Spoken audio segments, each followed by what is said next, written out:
नमस्कार, प्रादेशिक समाचार के साथ मैं कामिनी। पहले मुख्य समाचार। केंद्रीय मंत्रिमंडल ने आयुष्मान भारत योजना के विस्तार को दी मंजूरी। 70 वर्ष से अधिक आयु के 6 करोड़ लोग होंगे लाभान्वित।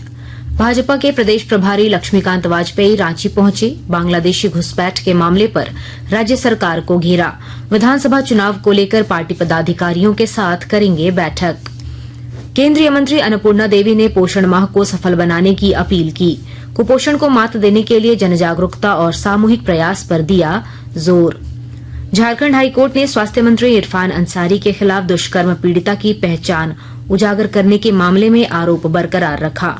अब ट्रायल कोर्ट में होगी मामले की सुनवाई। और झारखंड ने जीता national soft ball cricket tournament का खिताब।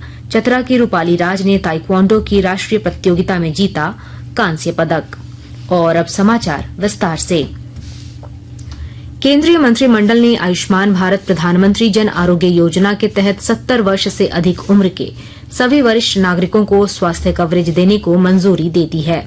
नई दिल्ली में मंत्रिमंडल की बैठक के बाद केंद्रीय मंत्री अश्विनी वैष्णव ने इसकी जानकारी दी। सबसे बड़ा जो फैसला लिया गया है कैबिनेट में वो है कि 70 इयर्स से ज्यादा के जो हमारे सीनियर सिटीजन्स हैं उनको universal health coverage Ayushman Bharat PM Jan Arogya Yojana में कवर करने का फैसला लिया गया है। ये बहुत बड़ा फैसला है। इस फैसले में एक बड़ी मानवतावादी सोच है और माननीय प्रधानमंत्री श्री नरेंद्र मोदी जी ने जो कमिटमेंट दिया था वो कमिटमेंट आज डिलीवर किया है। विधानसभा चुनाव को लेकर भाजपा नेताओं का झारखंड दौरा लगातार जारी है। इस सिलसिले में झारखंड भाजपा के प्रभारी लक्ष्मीकांत वाजपेयी आज रांची पहुंचे। इस दौरान पत्रकारों से बातचीत में उन्होंने बांग्लादेशी घुसपैठ के मामले में फिर राज्य सरकार पर हमला बोला। उन्होंने दावा किया कि आने वाले विधानसभा चुनाव में भाजपा नेतृत्व वाले एनडीए को पूर्ण बहुमत प्राप्त होगा। श्री वाजपेयी आज प्रदेश मुख्यालय में पार्टी नेताओं के साथ बैठक करेंगे और विधानसभा चुनाव की तैयारियों की समीक्षा करेंगे। इधर मुख्यमंत्री हेमंत सोरेन ने आरोप लगाया है कि भाजपा विकास के नाम पर जनता को दिग्भ्रमित कर रही है, लेकिन उसकी साजिश कामयाब नहीं होने दिया जाएगा।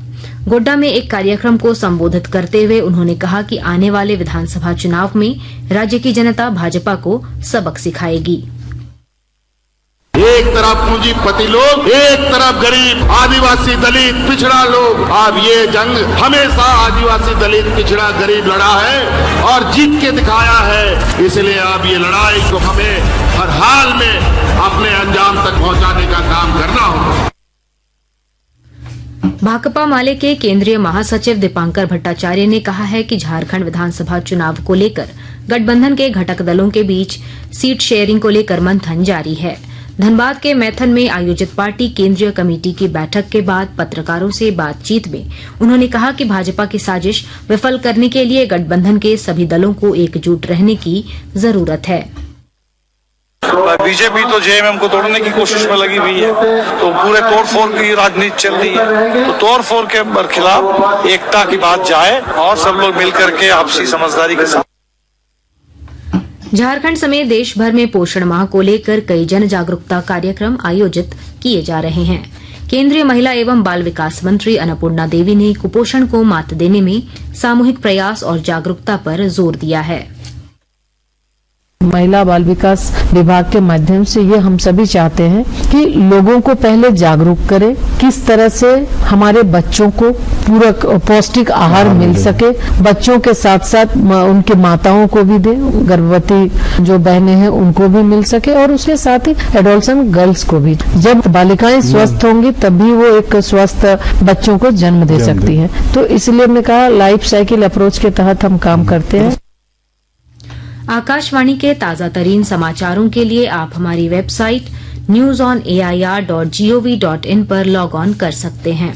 ताजा समाचार X handle @AIR news alerts और Facebook page All India Radio News पर भी उपलब्ध है। अब प्रादेशिक समाचार एकांश के एक्स हैंडल @AIR न्यूज _ और फेसबुक, इंस्टाग्राम पेज तथा YouTube channel AIR news Ranchi पर भी हमारे बुलेटिन सुन सकते हैं। प्रादेशिक समाचार आप आकाशवाणी रांची से सुन रहे हैं। झारखंड हाईकोर्ट से राज्य ग्रामीण विकास मंत्री डॉक्टर इरफान अंसारी की उस याचिका को खारिज कर दिया है जिसमें उन्होंने दुमका सिविल कोर्ट द्वारा चार्ज फ्रेम किए जाने को चुनौती दी थी। याचिका खारिज होने के बाद अब ट्रायल कोर्ट इस मामले की सुनवाई शुरू करेगा। दरअसल 2018 में दुष्कर्म की शिकार हुई एक बच्ची की तस्वीर अस्पताल से वायरल होने के मामले में इरफान अंसारी के खिलाफ अदालत ने संज्ञान लिया था। इस मामले में इरफान अंसारी के खिलाफ जामताड़ा थाना में केस दर्ज किया गया था, जिसमें आरोप लगाया गया था कि विधायक इरफान अंसारी के मोबाइल से बच्ची का फोटो वायरल हुआ।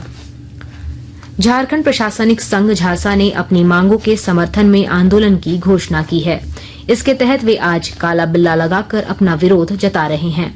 संघ की अध्यक्ष रंजीता हेम्ब्रम ने कहा कि वे लोग कल तक काला बिल्ला लगाकर काम करेंगे।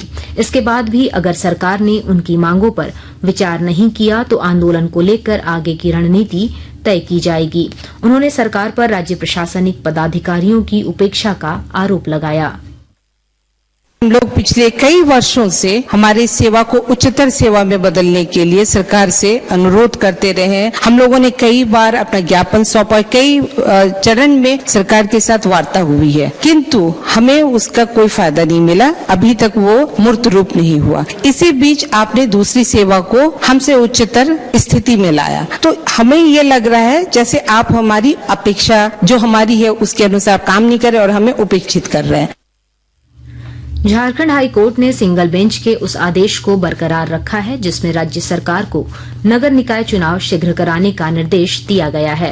निवर्तमान पार्षद रोशनी खलखो द्वारा दायर याचिका पर सुनवाई करते हुए हाईकोर्ट के कार्यवाहक मुख्य न्यायाधीश की खंडपीठ ने सिंगल बेंच के आदेश के खिलाफ राज्य सरकार की अपील खारिज कर दी है। जमशेदपुर में एसडीओ पारुल सिंह ने नशीली दवाओं के खिलाफ बड़ी कार्रवाई की है। उन्होंने टेल्को आजाद मार्केट स्थित एक मेडिकल स्टोर में छापेमारी कर बड़ी मात्रा में प्रतिबंधित दवाइयां जब्त की है।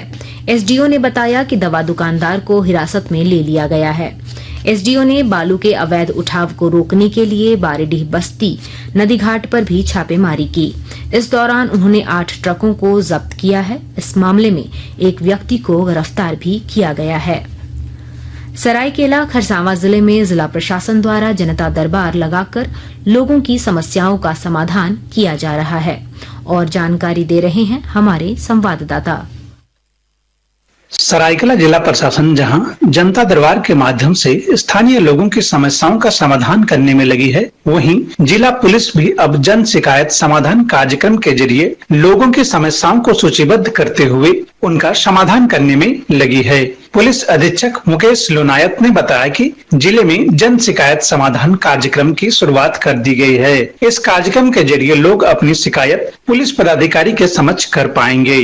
उन्होंने कहा कि लिखित एवं मौखिक शिकायत मिलने पर जिला पुलिस द्वारा त्वरित गति से कार्रवाई की जाएगी। गोलक बिहारी, आकाशवाणी समाचार, सरायकेला खरसावां। 22वीं नेशनल सॉफ्टबॉल क्रिकेट टूर्नामेंट में झारखंड की टीम चैंपियन बनी है। उत्तर प्रदेश के मथुरा में आयोजित प्रतियोगिता के फाइनल में झारखंड की टीम ने महाराष्ट्र को शिकस्त दी। इस टीम में कोडरमा के 4 खिलाड़ी शामिल थे। खिताब जीतकर लौटने पर कोडरमा में टीम के सदस्यों का शानदार स्वागत किया गया।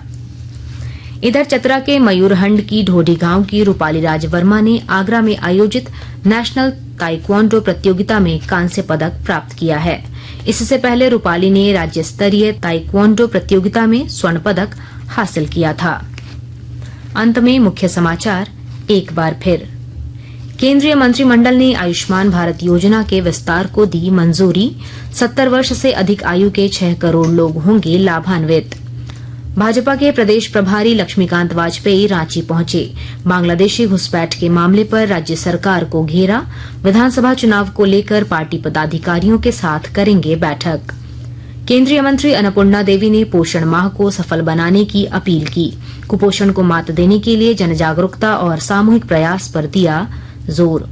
झारखंड हाईकोर्ट ने स्वास्थ्य मंत्री इरफान अंसारी के खिलाफ दुष्कर्म पीड़िता की पहचान उजागर करने के मामले में आरोप बरकरार रखा। अब ट्रायल कोर्ट में होगी मामले की सुनवाई।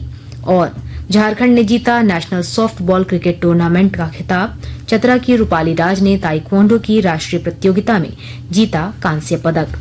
इसके साथ ही आकाशवाणी रांची से प्रादेशिक समाचार का ये बुलेटिन समाप्त हुआ। नमस्कार।